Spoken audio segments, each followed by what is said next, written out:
Welcome back to the table, and I say table loosely because you can barely see it. Yeah.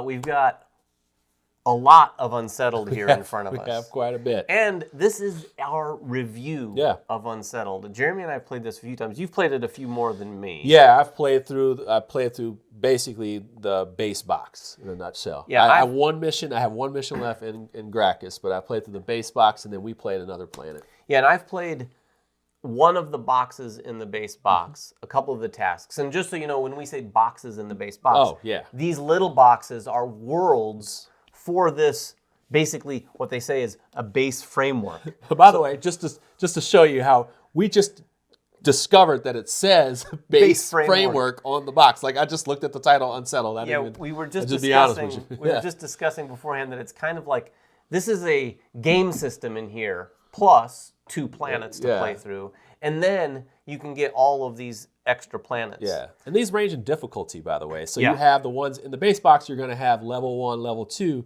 and then as soon as you step out of that box and you start going, you're going to have the levels in 3s and 4s. Those are all on the outside one. We play one of the highest difficulty ones as well. This one right here is, what is it called, Stranos? Stranos. We played Stranos. And Stranos was tough. And I'm here to tell you, too, even the ones that are on the single difficulty aren't easy. No, they're not. And if you're not familiar with Unsettled, let's give you just sort of the brief elevator pitch description. Unsettled is science fiction space exploration. Mm-hmm.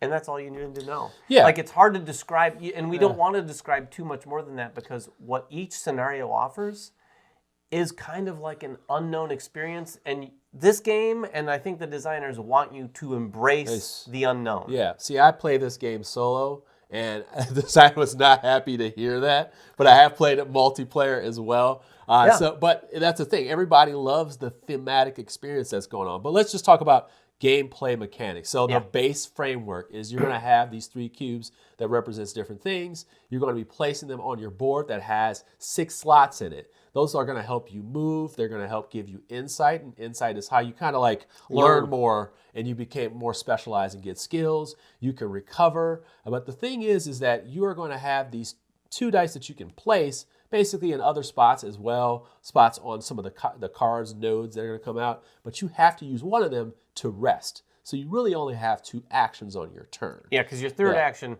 has to be to rest. Yeah. And I do want to follow up. He called them cubes, then you'll hear us calling them dice as cubes, well. Yeah.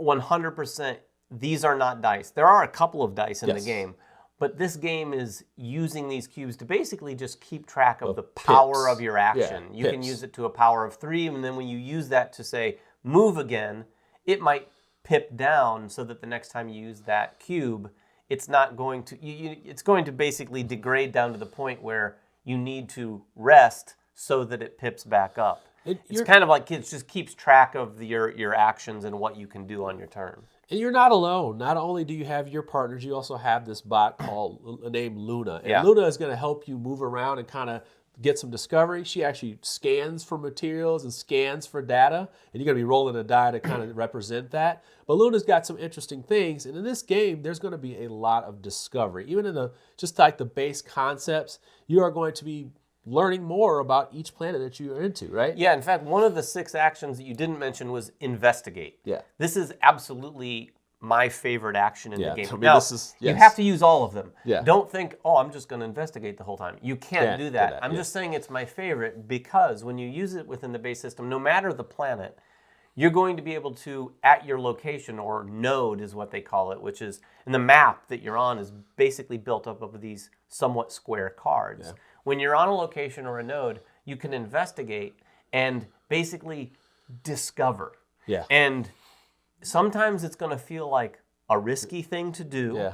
Oftentimes it's going to result in a risky thing to do. Yeah. But almost always it's going to also have some potential benefit. Right. And you're gonna, not all the time though. Yeah. And you're going to learn more about the properties of the planet, or you're going to learn more about the not the wildlife, just whatever it is. Like whatever it is. It could be a flower that's shooting flames out. It could be there's things that happen to you that change. Like in Winora, there's like a hallucinogenic thing that's going on. Well, there's also things that like spores that come out. There's all kinds of like little things that you're learning as you go along because you're investigating this area.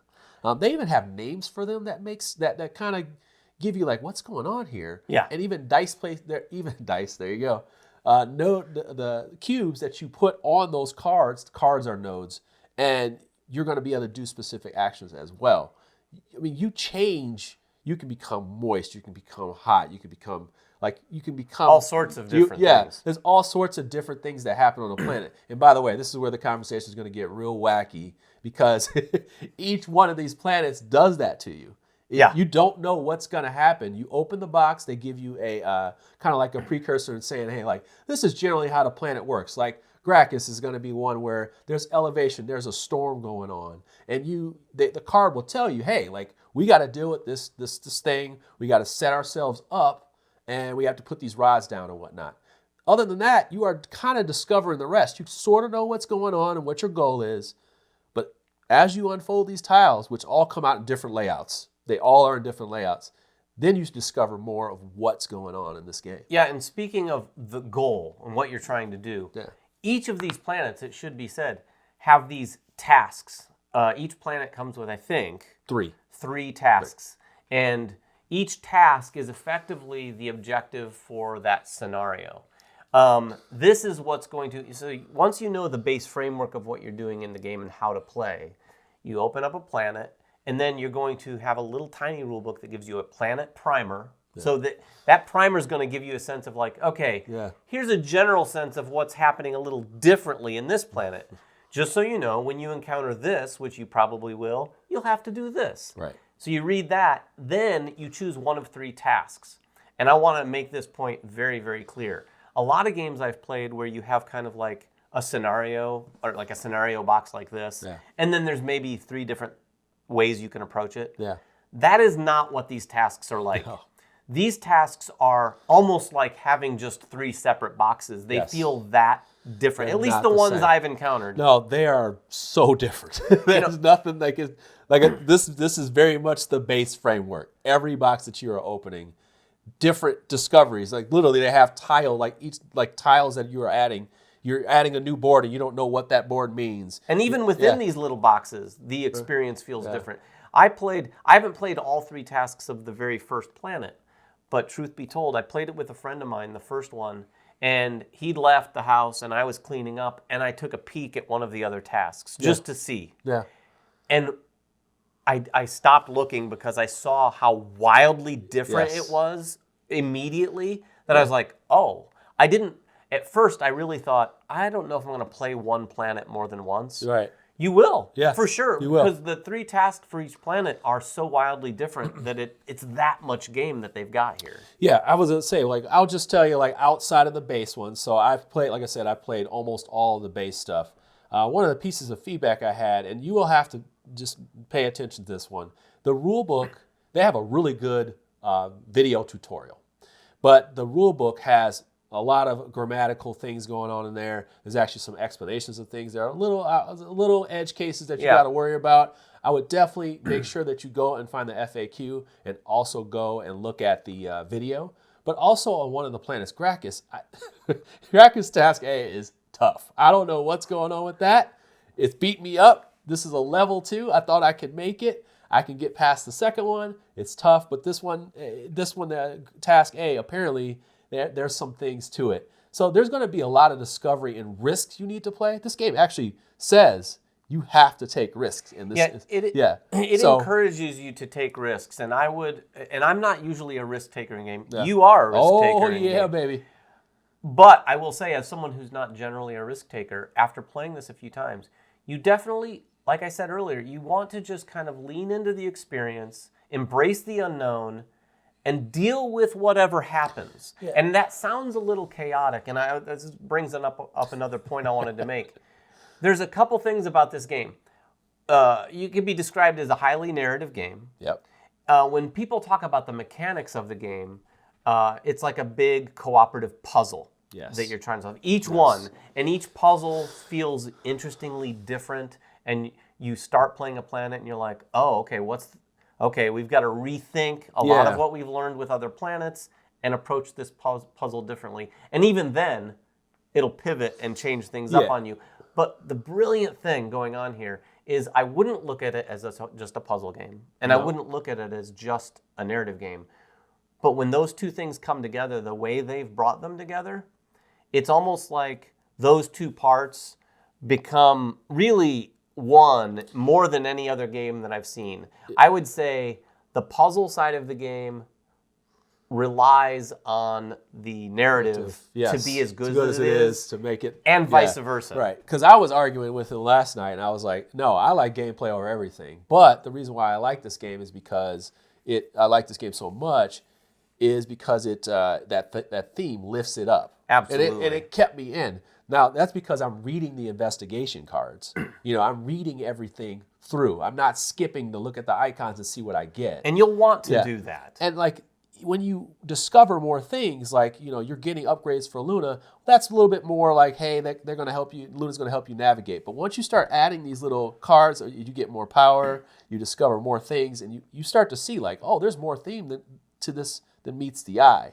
When you have something get attached to you, or even if you have to add, one of the planets adds a new card and adds new actions, there's a lot that's happening to you. And it takes it beyond a puzzle, but you have to read those cards. You have to go with the little jokey humor that's in the game. It's actually, I find it very well written. I think the humor, it lands with me really, really well. And this is coming from someone who plays a lot of video games and plays a lot of board games. Who loves Mass Effect. And I can tell you, there are games where I will gloss over. I will push the button through the conversation. This game, I would advise you strongly not to do that. If you're the kind of player who just wants to get down to business and move bits and pieces around the table, I think you're going to miss out on a lot here. And plus, I think if you miss out on the theme part, the game experience is not going to be as good. Yeah. You really need to lean into both. And I would say this theme and the way it's written, it's worth reading because it works so well with a lot of the mechanics. And we don't want to spoil too much. Right. We don't want to describe too many things because the discovery of that is a big part of it. But what I will say is there are things that they describe happening on a card and then describe what you need to do mechanically in the game that makes such perfect sense in terms of so we'll have to wait for this to do this.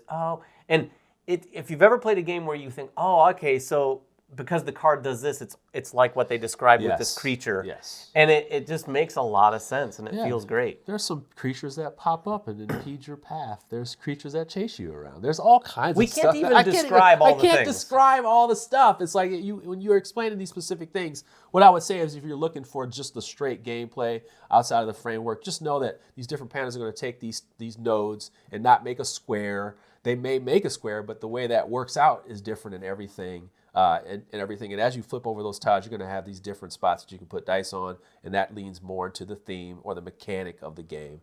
And I want to emphasize that they do a lot of different things with what you're seeing and setting up each time, especially with the nodes, because you're like, why is this stretched out like this or stretched like an X? And why are we, you don't know. And that's something that I really appreciate about this design, this framework, and what they do on these planets is just they just present this newness, this freshness when you open the box, along with I know how to play this game, but this box is teaching me something different. Yeah, and this box is showing me something different. I'm not sure if they intended this because it is kind of and I say brilliant if this is what their intention was.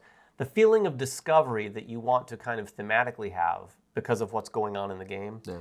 You as a player definitely have that with the mechanics of the game. Yeah. Like when you flip over a card and you're like, now we're doing this, or now the cards do what? Yeah. Like even the scenario we just played this past weekend that I looked at, again, when I was cleaning up, I looked at the other task B and task C. Just the setup. Spoiler. Just the setup. Spoiler, man.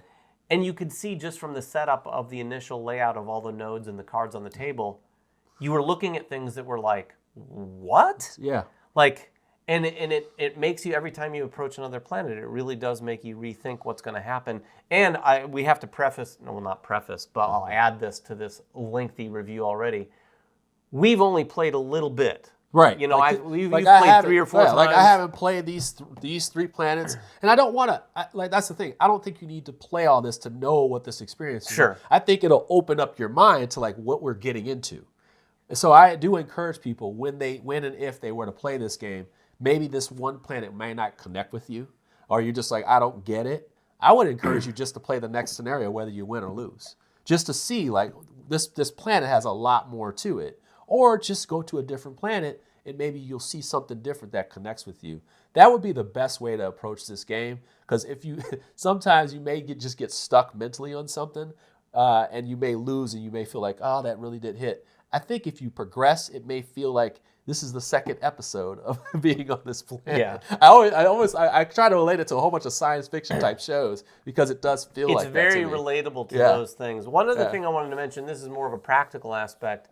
Player count. I've played this game at 2 players mostly, and at 3 players. I've not played it at 4. I've done 1, 2, and 3. Okay, 1, 2, and 3. Yeah. I would say I prefer it with lower player counts. I don't know if I'd prefer it at 1, but these kinds of games in general really hit the sweet spot for me with 2 players, generally speaking. Yeah. We played with 3 players just the other night, and that was good too.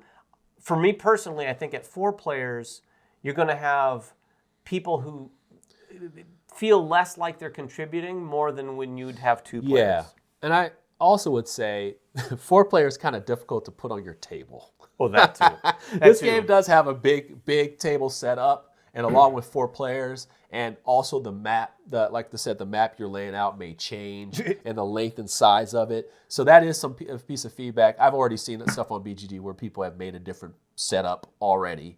I mean, I'm assuming, people get innovative. They start figuring out their own ways to set this stuff up.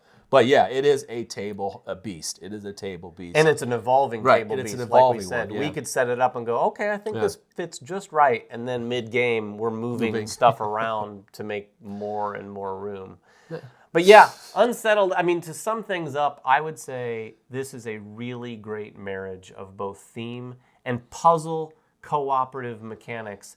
I personally love the theme. Yeah. I know there's some people who aren't into space themes, but we can share this. When we played 3 players, we played with Emily from the channel here. Yeah.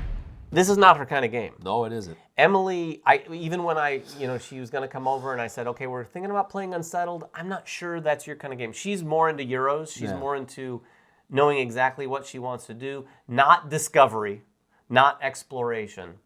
Miraculously, she agreed to play.